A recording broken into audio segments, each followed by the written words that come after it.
Hey guys, welcome back to my YouTube channel. To আজিৰ ভিডিওটোৰ মূল টপিকটো হৈছে বাইক চলোৱাৰ ওপৰত। তো আজি আমি লৈ আহিছো স্প্লেন্ডাৰ বাইক, স্প্লেন্ডাৰ i3s।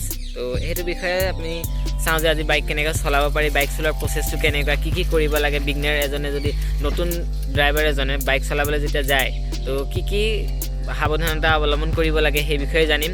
তো বলক ভিডিওটো আৰম্ভ কৰো আৰু আজিৰ ভিডিওটো সহায় কৰিব মোৰ ভাইটি তুষাৰ খণ্ডাইত। এয়া তো বলক ভিডিওটো আৰম্ভ কৰো। যদি ভিডিওটো ভাল লাগে তেন প্লিজ লাইক শেয়াৰ সাবস্ক্ৰাইব কৰিব।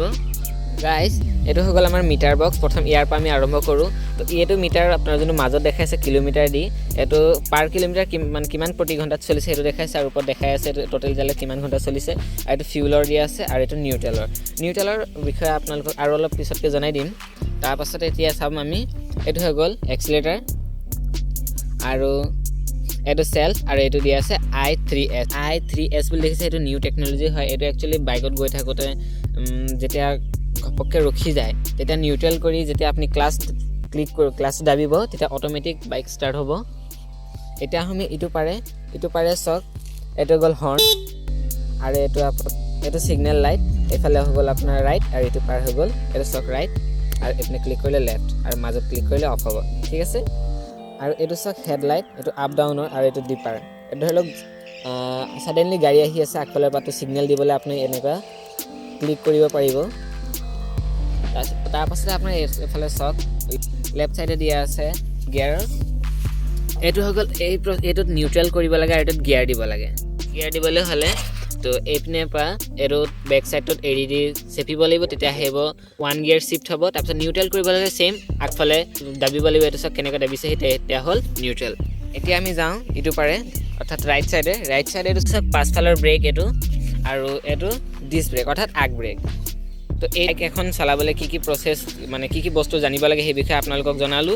এতিয়া চাওঁ বাইকটো আমি কেনেদৰে ৰাস্তাত চলাব পাৰোঁ। সেই কাৰণে আমি অলপ সেফ জেগা এটালৈ আহিছোঁ এছক। তো আমাক আজি সহায় কৰি দেখুৱাব বুলি কৈছে আমাৰ ভাইটি তুষাৰ খণ্ডাইত। তো তেওঁ চলাই দেখাব কেনেকৈ কৰিব লাগে। প্ৰথমতে চাব এটা বিগিনাৰ যেতিয়া নতুন বাইক কোনোবাই চলায় তো সেইটো সময়ত কি ভুল কৰে সেই সম্বন্ধে আমি জানিম। তাৰ পিছতে ভালকৈ কেনেদৰে চলাব লাগে, কি কৰিলে আমি বাইক এটা শুদ্ধকৈ চলাব পাৰিম, তো সেই বিষয়ে দেখুৱাম। তো বলক ভিডিওটো আৰম্ভ কৰিছোঁ, আপোনালোকৰ সৈতে শ্বেয়াৰ কৰিছোঁ। ভিডিওটো ভাল লাগিলে লাইক শেয়াৰ সাবস্ক্ৰাইব কৰি দিব। তেতিয়া চাওক ইয়াত চাবি লগাই থোৱা আছে আৰু নিউট্ৰেল দেখাই আছে। তো এইটো কাৰণে এতিয়া আমি সেলফ ইউজ কৰিব পাৰি, আৰু এইপিনে আপোনাৰ কিক দিও বাইক ষ্টাৰ্ট কৰিব পাৰি। তো আমাৰ ভাইটি আজি কিক দি বাইক ষ্টাৰ্ট কৰি দেখুৱাব। এতিয়া বাইক ষ্টাৰ্ট হৈ গৈছে। বাইক ষ্টাৰ্ট হৈছে। এতিয়া চাব কেনেদৰে গিয়াৰ লগাব। তো এয়া চাওক, এটা কৰি দেখুৱাব আপোনালোক। ক্লাছ ধৰিব কাৰণ এটা গিয়াৰ লগাব লাগিব। গিয়াৰ লগাওঁতে সকলোৱে ভালদৰে মন কৰিব যে যেতিয়া গিয়াৰ লগাব তেতিয়া ক্লাছ ধৰিবই লাগিব। তো এৰি যেতিয়া আপোনাৰ ফাৰ্ষ্ট গিয়াৰ লগাব, এইটো চাওক এইটো লগাইছে, আৰু লাহে লাহে ৰেচ দি যাব। আৰু প্ৰথম বিগিনাৰ প্ৰায় এই ক্ষেত্ৰত ভুল কৰে যে তাহাঁতে লাহে লাহে ৰেচ যেতিয়া ঘপককৈ ৰখি যায়। তো চাওক এটা কেনেকৈ গৈছে। তো এনেদৰে বাইকখন আগবঢ়াই নিব লাগে। তো কিছুমান বিগিনাৰ থাকে যিবিলাক একচুৱেলি ময়ো যেতিয়া শিকিছিলোঁ তেতিয়া প্ৰথম মোৰ ক্ষেত্ৰতো হৈছিলে সেয়াই। ফাৰ্ষ্ট গিয়াৰ লগাই যাওঁতে যেতিয়া ক্লাছ আৰু যোনটো আমাৰ গিয়াৰ আছে ক্লাছ আৰু এইটো হৈ গ'ল গিয়াৰ, এই দুটাৰ কম্বিনেশ্যন মোৰ মিলা নাছিলে একচুৱেলি। তেতিয়া যেনেকৈ ৰখি যায় সেই প্ৰচেছটো আপোনালোকক দেখাম। তেতিয়া আমাৰ ভাইটিয়ে কৰি দেখুৱাব কেনেকৈ ৰখি যায়। চাওক এনেদৰে প্ৰথম বিগিনাৰখিনিৰ প্ৰায় হয়তো সেইটো কাৰণে লাগিব অলপ চেষ্টা, আৰু মন ভাঙিব নালাগে। তেওঁলোকে অভ্যাস কৰিব লাগে। এইটো চাওক আমি ছেফ জেগালৈ আহিছোঁ, বাগানৰ মাজত আহিছোঁ আজি ভিডিঅ'টো ব্লগটো বনাবলৈ।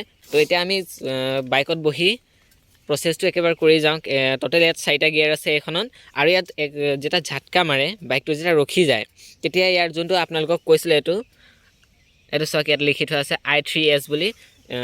একচুৱেলি এইটো যেতিয়া বাইক আপোনাৰ ৰাস্তাত গৈ থাকে তেতিয়া ঘপককৈ ৰখি যায় তেতিয়া ক্লাছ ধৰি যদি এনেকুৱা কৰি দিয়ে। এইটো চাওক মই এইপিনে এক্সিলাৰেটাৰ দিয়া নাই, ক্লাছ ধৰিছোঁ, বাইক ষ্টাৰ্ট হৈছে। তো ইয়াৰ এটা হৈ গ'ল নিউ টেকনলজি আছে ইয়াত এইখনত। তো চাওক হৈ আছে, সেলফ ইউজ কৰা নাই, এক্সিলাৰেটাৰ ইউজ কৰা নাই, অনলি ক্লাছ দাবিছে। এইটো চাওক ক্লাছ দাবি থৈছোঁ, আপোনাৰ বাইক ষ্টাৰ্ট হৈ গৈছে। তো এতিয়া বাইকত উঠি আমি দেখুৱাওঁ। এটা চাওক বাইক নিউট্ৰেল হৈ আছে, এটা ষ্টাৰ্ট দিব।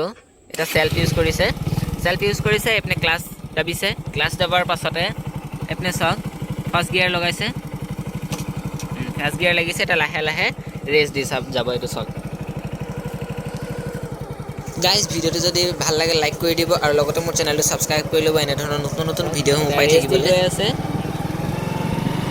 এটা মাতটো ডাট হৈ গৈছে হেৰ কাৰণে এটা লগাব লাগিব 2 নম্বৰ গিয়াৰ তো 2 নম্বৰ গিয়াৰ কাৰণে সেম হেতে প্ৰসেস কৰিব লাগিব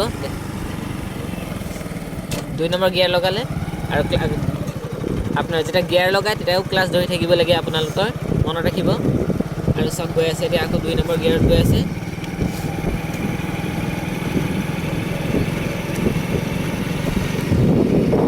এটা সব সেম তেনেকুৱাতে 3 নম্বৰ গিয়াৰ লগাইছে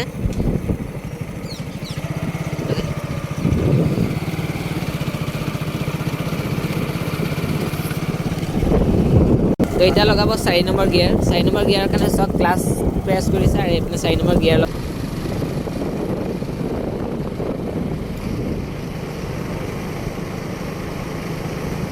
সো গাইস যদি ভাল লাগে then please like share subscribe কৰি আৰু ভিডিওটো আজি মানে সৰবে ধন্যবাদ